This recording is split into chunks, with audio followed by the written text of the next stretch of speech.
Number 2, A Virgin Most Pure. This one goes on for a long time, and starts off 4 bars of harp. Well, let's get an A flat in there.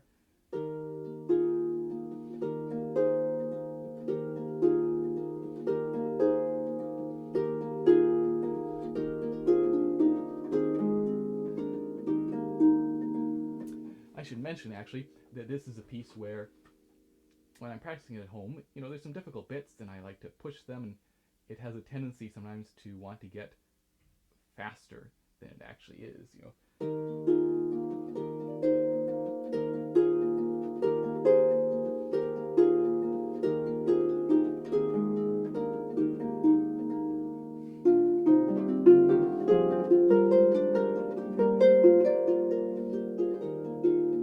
because it's fun to play faster. So just be aware of that, because it can be as disconcerting to go into a rehearsal and find out that something is slower than you thought, as it is disconcerting to come in and find out that it's faster than you thought.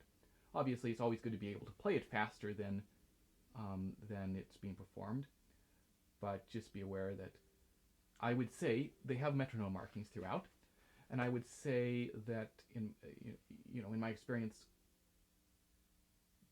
it would be very rare to find a choir that's going to sing it faster than the metronome marking, whereas you might often find that they're singing some of them slower than the metronome marking. So that's just something to be aware of. This guy, once it's learned, it's not too bad. It's not something like this. You can sight read that pretty easily. This requires maybe a little bit more effort, but again, once it's learned, it's pretty straightforward. This little section that happens several times is, again, it's very easy if you just take that D in the left hand. Piece of cake, rather than trying to do. So, highly recommend that. Some slides, you can play around with this in various places, various fingerings, but fairly straightforward. Here we get this section, which happens quite a bit.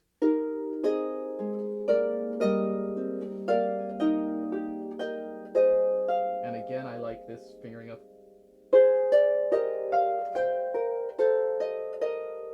which means we don't have to cross. We don't have to cross under anything there, so I think that works quite nicely.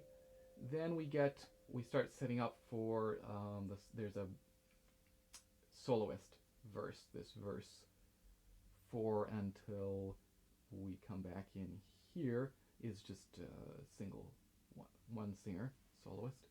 So we set that up.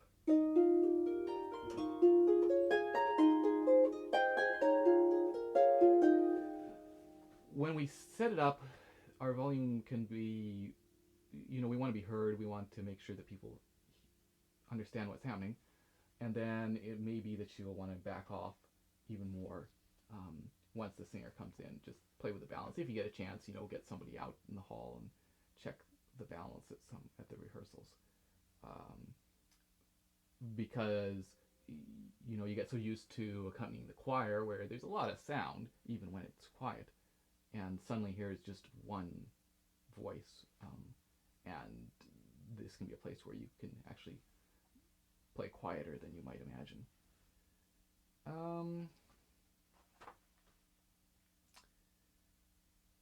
Here, this verse 5, I've never played the right hand. It just felt like, there's enough notes to learn in this piece as it is, just leave it out. With the left hand, actually, what you can do, because we have this, and with a choir, that's pretty safe, but you do maybe hear a little bit of replacing on that E, the lower E flat, so you can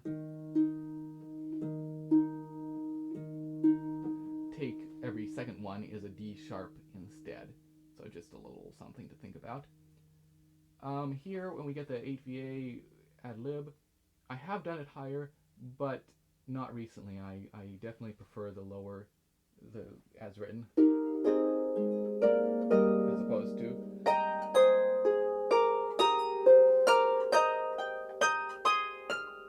It's pretty screechy. It's also a little bit safer in terms of, then we jump down to, what have we got?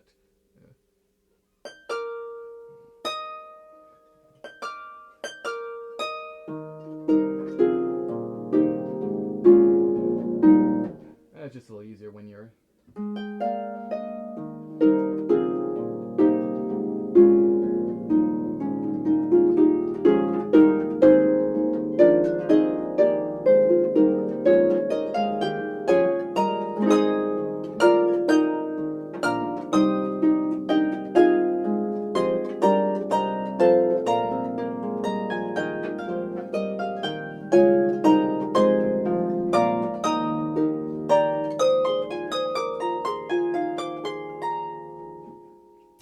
We got another page turning there. So that's a glorious section, and it's a little difficult, but again, sometimes it'll be slower than you might think. It's fun to play that fairly fast, but it can be slower than you might think, which makes it easier. And nothing specific, just practice on this. Then we get this.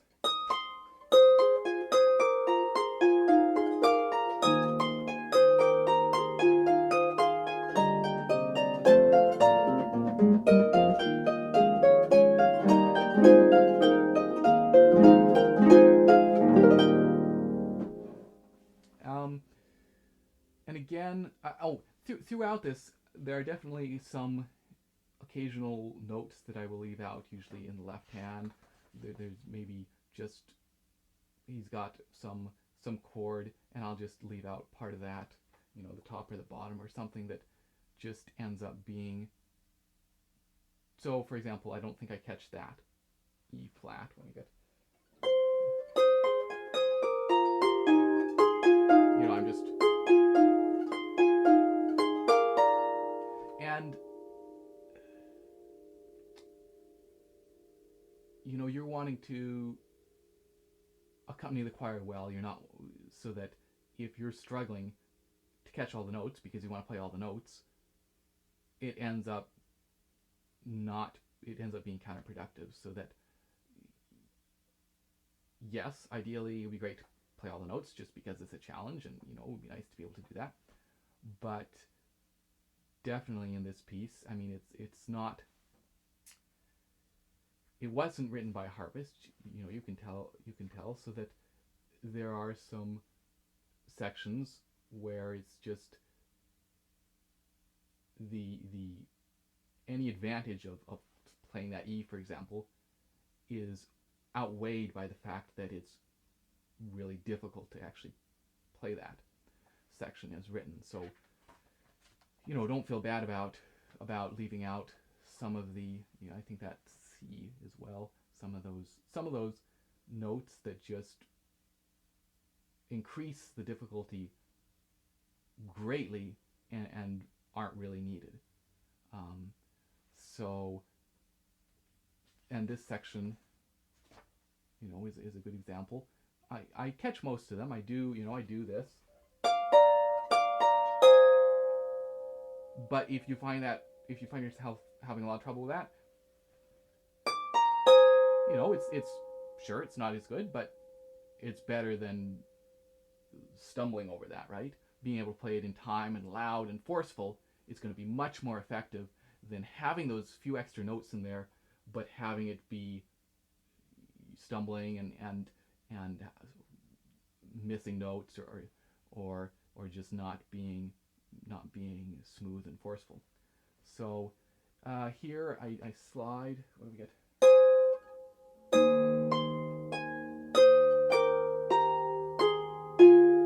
And there's another one. You know, I leave that out. And then this enharmonic here, the D sharp. And this little section is quite difficult. My fingering is So I connect these first two.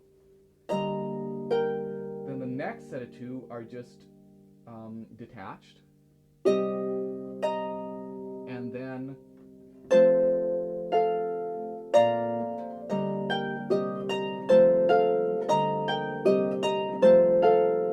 a lot of slow practice on that. Whatever, I find that works fairly well. We set ourselves up nicely for it with the fingered ones, and then the detached fall. That falls fairly reasonably under the hand. We get this, and again with these, I'm just connecting in groups of two.